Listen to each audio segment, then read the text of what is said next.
ವರುಣನ ಆರ್ಭಟಕ್ಕೆ ರಾಜ್ಯ ತತ್ತರ, ಅಪಾಯ ಮಟ್ಟ ಮೀರಿ ಹರಿಯುತ್ತಿವೆ ಹಲವು ನದಿಗಳು. ಪ್ರವಾಹದ ಎಚ್ಚರಿಕೆ.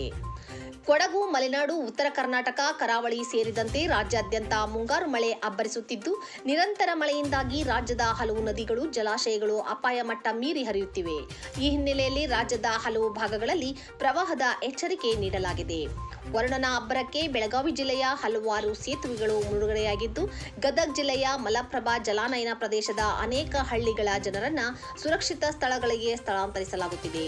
ಮಂಡ್ಯ ಜಿಲ್ಲಾಡಳಿತವು ರೈತರಿಗೆ ನದಿ ಜಲಾನಯನ ಪ್ರದೇಶದಲ್ಲಿ ಕೃಷಿ ಚಟುವಟಿಕೆಗಳನ್ನು ನಡೆಸದಂತೆ ಅಥವಾ ನದಿ ದಂಡೆಯ ಬಳಿ ಜಾನುವಾರುಗಳನ್ನು ಬಿಡದಂತೆ ಸೂಚಿಸಿದೆ.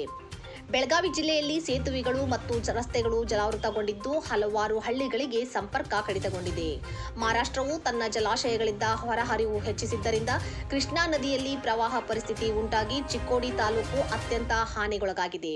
ಕಳೆದ 2 ದಿನಗಳಲ್ಲಿ ಕನಿಷ್ಠ 8 ಸೇತುವೆಗಳು ಮುಳುಗಡೆಯಾಗಿದ್ದು, 16 ಪ್ರವಾಹ ಪೀಡಿತ ಗ್ರಾಮಗಳು ರಸ್ತೆ ಸಂಪರ್ಕವನ್ನು ಕಳೆದುಕೊಂಡಿವೆ.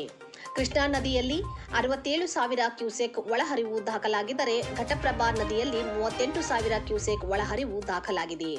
ಈ ನಡುವೆ ಜಿಲ್ಲಾಡಳಿತ ಮಂಡಳಿಯು ಸೋಮವಾರ ಮತ್ತು ಮಂಗಳವಾರ ಬೆಳಗಾವಿ, ಸೌದತ್ತಿ, ಬೈಲಹೊಂಗಲ, ಕಿತ್ತೂರು, ರಾಮದುರ್ಗ, ಖಾನಾಪುರ ಮತ್ತು ಹುಕ್ಕೇರಿ ತಾಲೂಕುಗಳಲ್ಲಿನ ಶಾಲೆಗಳು, ಅಂಗನವಾಡಿಗಳು ಮತ್ತು ಪಿಯು ಕಾಲೇಜುಗಳಿಗೆ ರಜೆ ಘೋಷಿಸಿದೆ. ಇನ್ನು ಘಟಪ್ರಭಾ ಮತ್ತು ಹಿರಣ್ಯಕೇಶಿ ನದಿಗಳ ದಡದಲ್ಲಿ ವಾಸಿಸುವ ನಿವಾಸಿಗಳು ಸುರಕ್ಷಿತ ಪ್ರದೇಶಗಳಿಗೆ ತೆರಳುವಂತೆ ಅಧಿಕಾರಿಗಳು ಒತ್ತಾಯಿಸಿದ್ದಾರೆ.